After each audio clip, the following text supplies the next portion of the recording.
मेरी ओर से प्यार भरा जय यीशु। एक बार शिक्षक ने अपने विद्यार्थियों को एक प्रश्न पूछा कि कौन ऐसा राजा का नाम बताइए जिसका शासन और राज्य कभी अंत नहीं हुआ है। तब थोड़ा समय मौन रहकर एक विद्यार्थी बोलता है, टीपू सुल्तान। और कोई दूसरा लड़का उठ करके बोलता है, महाराणा प्रताप। और कोई कहता है, महात्मा गांधी जी। अब अंत में एक होनहार लड़का उठ खड़ा होकर बोलता है, यीशु ख्रिस्त। प्रिय भाइयों एवं बहनों, आज हमारी माता कलीसिया ख्रिस्त राजा का पर्व मना रही है, जिसका शासन और राज्य कभी अंत नहीं होगा। इस पर्व को संत पापा पायस 11वें ने सन 1925 ईस्वी में नियुक्त किया था। आज के इस पर्व के बाद साधारण पूजन विधि समाप्त होता है और अगले सप्ताह से हम लोग आगमन काल में प्रवेश करेंगे। यह पर्व हमें आज यही याद दिलाती है कि जितना भी सरकार के राजनीतिक दल के नेता हैं, वे आएंगे और चले जाएंगे और उन लोगों का शासन अंत हो जाएगा। लेकिन राजा यीशु ख्रिस्त का राज्य कभी अंत नहीं होगा। वह उसका राज्य सदा के लिए बना रहेगा। प्रभु यीशु हमारा राजा है। इसका प्रमाण हम संत योहन लिखित सुसमाचार अध्याय 18 वचन संख्या 37 में देखने को मिलता है कि जब पिलातुस ने यीशु से पूछा, क्या तुम यहूदियों का राजा है? यीशु ने बोला, मैं राजा हूं, लेकिन मेरा राज्य इस संसार का नहीं है। इससे हमें मालूम होता है कि प्रभु यीशु इस संसार को शासन करने के लिए नहीं आया था, लेकिन हमारे शारीरिक और आध्यात्मिक जीवन का हृदय को राज्य करने के लिए आया था। इसलिए तो बोलता है, मैं इस संसार का राजा नहीं हूँ, बल्कि उस दुनिया का हूँ जहाँ पिता ईश्वर ने अपने पुत्र यीशु ख्रिस्त के सिंहासन पर दाहिने ओर विराजमान है। प्रिय भाइयों और बहनों, 2000 वर्ष पूर्व पहले इस्राएली लोग एक राजा के लिए बहुत देर से और बहुत दिन से इंतजार कर रहे थे, ताकि वह उनके दीन दुखियों का जीवन को मुक्ति दिलाए। भूखे प्यासे और बोझ से दबे लोगों को दिलासा एवं सांत्वना प्रदान करे। जब प्रभु यीशु ने 5 रोटियों और 2 मछलियों का चमत्कार किया, तो वे उसे सोचते थे कि यही हम लोगों का राजा है। इसलिए वे उनको अपना राजा बनाना चाहते थे।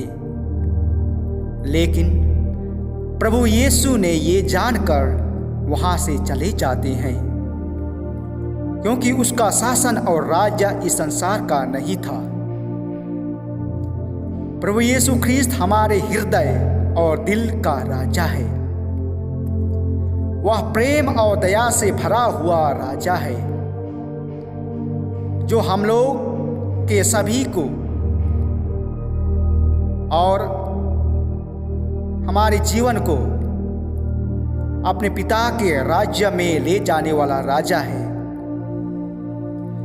क्योंकि ये राजा अनुकंपा से और प्यार से भरा हुआ राजा है। वह दीन दुखियों का ध्यान रखता है। इसलिए कहता है कि मैं स्वयं अपनी भेड़ों की देखभाल करूंगा। इससे हमें मालूम होता है कि ईश्वर मानव जाति को कितना प्यार करता है ना। विशेष करके वह पापियों तथा दीन दुखियों के प्रति ख्याल रखता है। इसलिए वह अपना जीवन को पूर्ण रूप से समर्पित कर लोगों को बुराई और गुनाहों से बचाने के लिए इस दुनिया में आए थे और वह अपना जीवन को क्रूस में बलिदान कर दिए। प्रिय भाइयों और बहनों, प्रभु यीशु ख्रीस्त एक मानव रूप धारण लेकर इस दुनिया में आया और एक गड़ेरिया की तरह अपने भेड़ों की देखभाल करता है। इसलिए प्रभु यीशु संत मत्ती लिखित सुसमाचार अध्याय 20 वचन संख्या 28 में बोलता है, मैं सेवा कराने नहीं बल्कि सेवा करने के लिए आया हूं। इस वचन का संदेश को सुनने से हमें मालूम होता है कि प्रभु यीशु आज हमें अपने दीन दुखियों के प्रति, जो भूखा है, जो प्यासा है, जो बीमार से पीड़ित है, जो परदेसी है, जो बंदी है, उन लोगों के प्रति दयावान एवं सहानुभूति रखने और करने के लिए हमें निमंत्रण दे रहे हैं। क्या हम इस कार्य को निभाने के लिए तैयार हैं?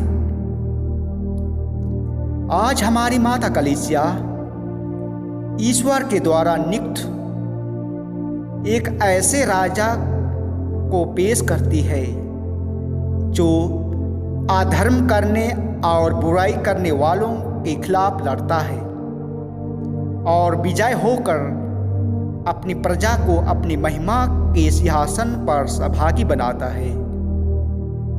प्रिय भाइयों और बहनों, चलिए हम आज प्रार्थना करें और ईश्वर से आशीर्वाद मांगें कि हम अपने एक ही राजा जो प्रभु यीशु ख्रीस्त है उसको अपने हृदय में, अपने दिल में स्वीकार करें और शासन और राज्य करने के लिए हमें उन्हें जगह दे। हमारे परिवार में, हमारे घर में, हमारे समाज में, हमारे गांव में उन्हें स्वीकार करें ताकि हमारे दुख दुखियों के समय हमें देखभाल करें और हमारे शारीरिक एवं आध्यात्मिक जीवन को ईश्वर के राज्य में प्रवेश करने के लिए हमें तैयार करें और हमें आशीर्वाद प्रदान करें। आमीन।